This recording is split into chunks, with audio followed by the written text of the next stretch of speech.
Uh, Obviously, we stimulated a little discussion. So for Dan, Father Jim, or myself, or all three of us, any questions or any observations or comments that anybody here or at our remote sites would like to make?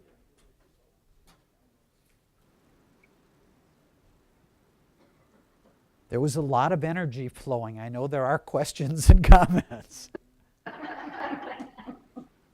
Do we have one from, oh, no, yeah. All right. Real loud from Oneata.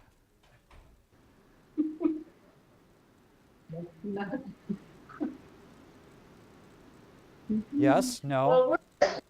We're in a rural area, as is, Okay. Queensbury, and all of the things that you're saying make sense, as far as getting good business administrators and good, get pooling resources to get people. But I was just making a comment here. A person can have an MBA in finance, or they can have a master's in administration, but it's still going to require a level of ministry formation, because especially in the rural parts of the diocese, the real rural parts of the diocese, even though a lot of the job is finance or human resource or whatever, most of what happens on a day-to-day basis is ministry to people that are walking in the door.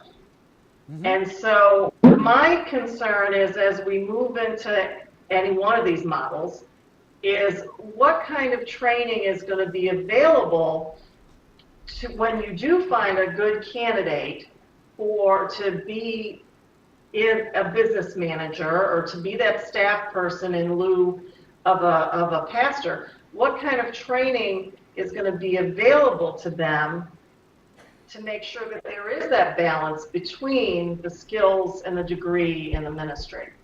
Okay, great question. Frank, do you want to handle that? Must have been a really good one then. Actually, I'm going to kind of hand that off because what we're going to do is that's one of the functions of the Pastoral Planning Advisory Committee, to hear these concerns that we have from the remote sites, from the urban sites, and to be able to come up with recommendations and training so that they have training available to them, and hopefully some of that training can be done, as we have modeled here today, with the virtual classroom. So this will be one of the challenges of the very group that we are putting together, to be able to come up with and to assist in making recommendations. And then it could fall into a finance area. It could fall into lay leadership. So that is going to be addressed. That is on the list. Thank you for the question. Yeah, I would just add too that remember when we talked about learning how to delegate, not abdicate responsibility, so that when you do hire somebody who does not have the formation, you haven't let go of the essential reins. And part of your job as pastor is going to be to mentor and grow those people into ministry. And that's got to be part of the job description when they say yes to taking those responsibilities. What I've heard. Yes, what I heard, Nat, and maybe you could clarify a little for me, was was I assuming that in the situation you're describing, that you would not have a pastor present. In other words, the business administrator would essentially be also a parish life director as well, too. And I'm not sure I understood that there was what the situation you're envisioning is. And I realize that every situation's unique. My assumption is that the business administrator, if hired, for example, for 1, 2, or maybe even 3 parishes, would still be under the direction of a trained and experienced pastoral leader. presumably a priest, or if not a priest, then a well-trained parish life director. That would be my assumption. That would be our general model. Or did I hear something differently? I mean, I don't know if that in itself would address the problem, just knowing that that would be my expectation at least. I would like to second what Frank said too, that one of the purposes of what we're doing right here is to hear from all of our parishes, particularly those that are not, you know, near Mission Central, so to speak, if I could put it that way, particularly many of the parishes, you know, throughout the diocese, throughout our 10,000 square miles, to hear what the needs are so that we can address them more effectively. Well, Excellency, I've been here 25 years, and before that I was 6 years at St. Anthony's, and I've had the privilege to have my faith formed by some really great pastors in this diocese, and some nuns and co-workers and opportunities for education. So even though I handle the business end of St. Mary's, I've had a huge practical ministry training, so that when I am here, and if Father's out on a communion call or the outreach coordinator's out at a meeting, and we do have someone that comes in that needs assistance, I have enough skills that have been developed to be able to try to help them or try to refer them to where they need to go. And my concern is as we move into having multiple parishes for pastors, if a person like myself in this position, or if you have a family life director that might not be on premise, but your office is open, and you have a person like myself who comes in and maybe just has a degree, not that there's anything wrong with that, will there be opportunities for this person to have their ministry formed to keep a balance between the business end of what we do and what we really do here, which is business within ministry? Right. I hear that. I hear that. Okay, thank you very much. Anybody else? Question or comment or observation, either from the remote sites or here in the room? Okay. I think there was a question from Queensbury at one point. Is that correct? Does Queensbury have a question? Queensbury, do you have a question? Yeah. The guy in the white sweater.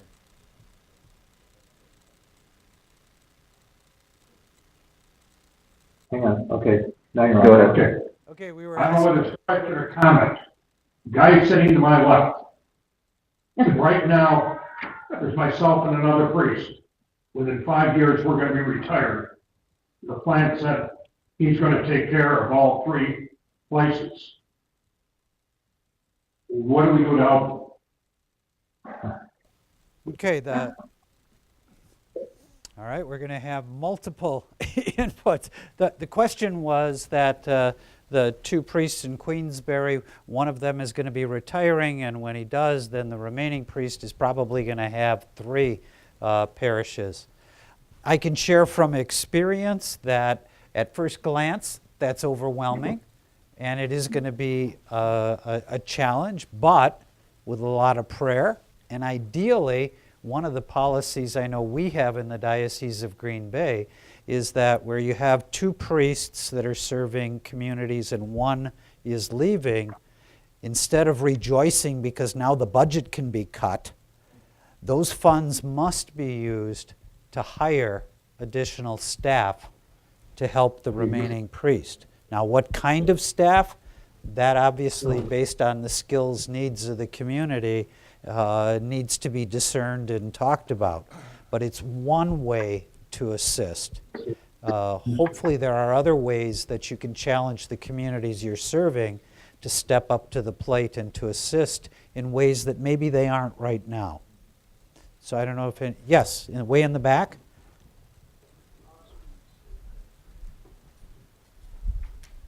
Maybe just to speak to the experience, we have parishes that are served by multiple priests or floating priest. They don't really have a fixed sacramental minister or presiding priest, and so that presents its own challenges, I think, to the parish life directors or the coordinating person, as well as to the people. I don't know whether you can speak to that experience, but I think that is sometimes a source of great tension and difficulty at times. The comment for those maybe who didn't hear it was for some of our parish life coordinators, they have rotating priests. It isn't the same priest, and so it creates some additional challenges for continuity, for coordination. In the Diocese of Green Bay, we have a couple of those situations, but as much as possible, we try to keep it to no more than 2 priests, so that it isn't relying on just one, because as you know, that's one of the ways we use many of our retired priests. And that minimizes some of it. The other thing is, what kind of presence does that parish life coordinator have each Sunday? You know, ideally they are there greeting, they do the announcements, they are present for coffee and donuts afterwards. Their presence is woven into, they fulfill the appropriate liturgical roles, so that some weekends they're the lector, sometimes they're the acolyte or sacristan, but they're always present, and they help maintain that continuity regardless of the sacramental minister. Okay? Other questions or comments or observations, or my esteemed colleagues, any other comments that you would like to make? I've got to tell a Swiss Guard story. Oh, yeah, yeah. Okay. Go ahead, Jim. And Dan needs to do his advertisement. I do? For your book. Oh, book. okay. Okay. You want to do the Seamus No, you- advertising department first? No, go ahead. If this story isn't true, it should be. I understand it to be true because the source is inside the Vatican. Pope Francis had just been elected, and elected to move into the Casa St. Marta, into the apartment that he currently does. And of course, wherever the Pope is present, the Swiss Guard is present. So there's somebody actually who stands outside of his apartment at night in one of those wonderful uniforms and protects the Pope. So the story goes that this is within the week after he was elected, and one morning, very early, he comes bouncing out of his apartment, as he's wont to do, and he sees the Swiss Guard standing there. "Good morning, son. How are you today?" "It's okay, son. I'm the Holy Father. You can answer the question." "No, son. I said you can answer the question." "I'm very well, Your Holiness. How are you this day?" "Well, I'm well. Tell me, was it a long night?" "We've already established I'm the Holy Father. You can answer the question." "Yes, Your Holiness, it gets very long, especially in the middle of the night. This is a very quiet post, and we like it to stay that way." "So, can I get you a chair?" "Can't do that, Your Holiness. We have to stand and use this pike. We need to stand right where we are." He said, "We've already established I'm the Holy Father. Would you like a chair?" So without waiting for the young man to respond, he goes back into the papal apartment, brings the chair out, takes the pike, sets it next to the wall, and says, "Go ahead, sit down." The Swiss Guard is just a little shocked and a little concerned that the commandant will come around the corner at some point and witness this. The Holy Father says to him, "You must be hungry. I'll go make you a sandwich." The Swiss Guard starts to say, "We can't do that. I'm on duty." Holy Father anticipates and says, "We've already established I'm the Holy Father. Do you want a sandwich?" Goes back into the apartment, gets the sandwich, brings it to the young man who says, "Thank you," and he skips off on his way. What a neat picture of the Holy Father. Now the shameless advertising. Yeah, department. okay, so You need this so they can hear it too. I think I'm already mic'd. Oh, you're already. Yeah, so thanks for the opportunity to be here. This is just really great to be able to share some of our thoughts. I wish we had had more time really to dialogue because just the exchange would have been great. And tomorrow I think we have another time to be with the Diocesan Pastoral Council. I do have a few books out there. One is based on my dissertation research on Catholic parishes, and it's called Servant Leadership Models for Your Parish. The second one is based on the Beatitudes. It's called Blessings for Leaders. Blessing, of course, is the word that means beatitude. And so it's based on the Beatitudes of Jesus and gleans lessons for leadership from the Beatitudes. Now I have a third book. It was supposed to come out this month, actually, but it keeps getting pushed back by Paulus Press. And it's actually a textbook on strategic planning. It's the model that I've used with over 100 organizations that I've done strategic planning with. And basically it's a process of strategic planning. And then I'm working on a fourth on the parables of Jesus. So I love to write. I just wish I had more time to do it. And really my best ideas come in dialogue and interaction with my students. I got involved, first of all, in teaching leadership because I realized as a Catholic Charities Director that the change I wanted to see was too big for me to bring about myself. And it was too big for me to lead myself. And so really the core of my passion in ministry has been leadership development. How can we as church develop leaders for today and for tomorrow's church? So thanks again for being here. And I think it's 4:30. We're about done. Frank, you got a closing there? I just want to certainly with you and ask your support for thanking Dan for Monsignor and also for Mark for being here and for the presentation.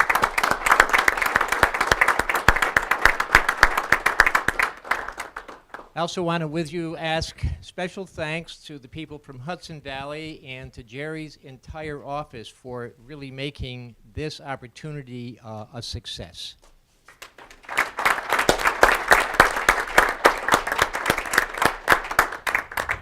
And finally, a thanks to our remote sites in Queensbury and Oneonta, as well as the extra folks that have come here to really support this initiative. I'm sure that there are things that we can tweak, that we can do better as far as the video conferencing goes.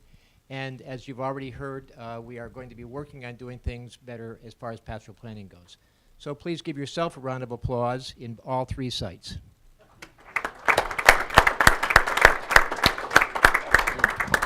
I just want to add my own thanks. And, Rome wasn't built in a day, but I think that this really augurs well for what we can continue to do. And the dialogue will continue. I couldn't, people sometimes ask me what my vision is for the diocese. And like I said at the very beginning of my presence here is that I want to bring out the best in you, bring out the best in me. And I am fully committed to to developing the talents of everybody, particularly in our local areas. One of the things that has been the biggest education for me since I've been here is to see how vast and large and rich and diverse the diocese is. And of course, one of the critiques that came out of one of our recent studies that we did here downtown was the sense that the diocese is too Albany-centric, that there's too much direction coming from here, and that the parishes need to be affirmed in their own talents and be listened to more than anything else. And I'm still in that process of listening. I said I would take at least a year to do that. I expect to be doing that for the next 10 years. I really want to hear. I want to hear. And I value more than anything else, and I want to say this to each and every one of you, I value the truth. I don't think we need to be in any way afraid to speak the truth to one another. And I need to hear really what the needs are so that we can address it. I would like to be able to say, and it may sound like a very easy solution. This is our plan. 1, 2, 3, 4, 5, 6, 7, 8, sub A, sub B, sub C.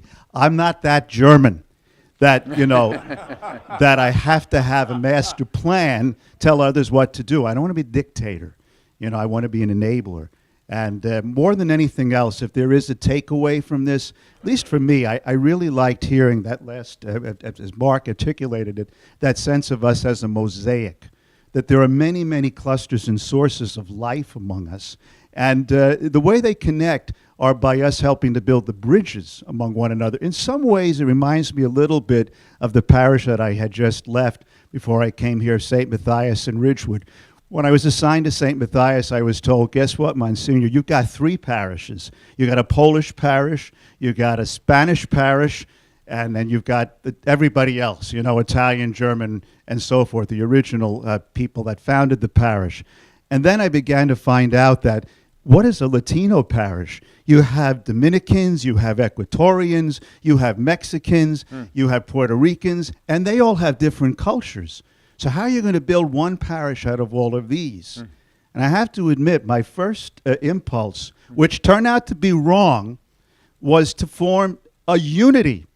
You know, one of these multicultural masses where you have trilingual, and so it does not work, I found out. The best way in order to make the parish unified was not to mention that our goal is unity, but actually to let everyone know that they're welcome. Everyone. Because of their cultural diversity and all of the richness that's brought by that. And I would like to carry that, what I learned in Ridgewood at least. I've often said everything I needed to know I learned in Brooklyn. I'm going to revise that. I'm still learning. And I expect to learn from hearing from what the wonderful things that are happening out there throughout the diocese. I'm only one person. I can't get everywhere. I haven't done a Hancock yet, but I do promise to get around. But I am going to hope that as we go forward, I would like to develop a lot more empowerment of local leadership as well to the deans. I know the deans have heard me say this. They're not quite sure yet what I mean by that, but I expect to work with them a lot as well, to the deans, and to encourage parishes. You know, what's interesting, too, about what I heard today, too, is that even if we're not thinking about merging or consolidating and so forth, it still seems to make sense for parishes, even though they may be very stable, that if you're next to one another, if you're to talk to one another, to talk to local leadership, that there's a lot to be gained. I know a lot of you do that already, but I'd just like to encourage that, to continue that. So bottom line, too, the final takeaway I'd like to say is that we need to spend the time in prayer. And I've told this story before, but I'll tell it again, too, because part of getting the point across is repeating. A little bit like what a grandpa does. I know you say the same thing again and again. But there was a story about Mother Teresa. Nobody would say that Mother Teresa was a slouch in terms of the work she got done. But, you know, she followed the Benedictine rule of ora et labora, which basically means that she spent only 8 hours of her day working. The other 8 were in prayer, and then the other 8 was in, I guess, recreation, 7 hours of which was sleep.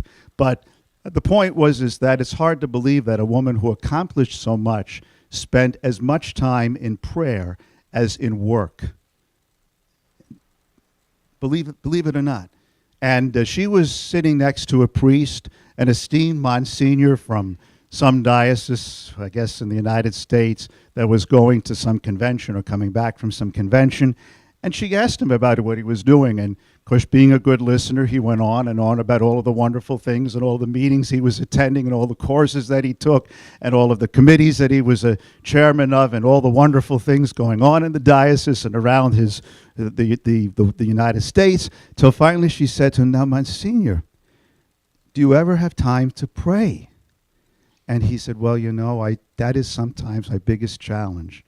And she said, "Then you are too busy." So I think that for us to claim that time, and the best example we can give to our people is that they see us as devoting our attention to the prayer that needs to be said. And I do have confidence that, after all, remember the story that John the 23rd told the night before he called the Vatican Council. He said he knew it was the right thing to do, but he lost 2 sleepless nights until finally he said, "I heard the Lord say to me, John, relax, go to sleep. It's my church." And remember, it's Jesus' church. And if we keep putting our trust in him, he will tell each and every one of us how we can work together to build the church that really belongs to him. So God bless you. Thank you so much. And this is just the beginning. We'll keep moving forward. Thank you, Bishop. God bless.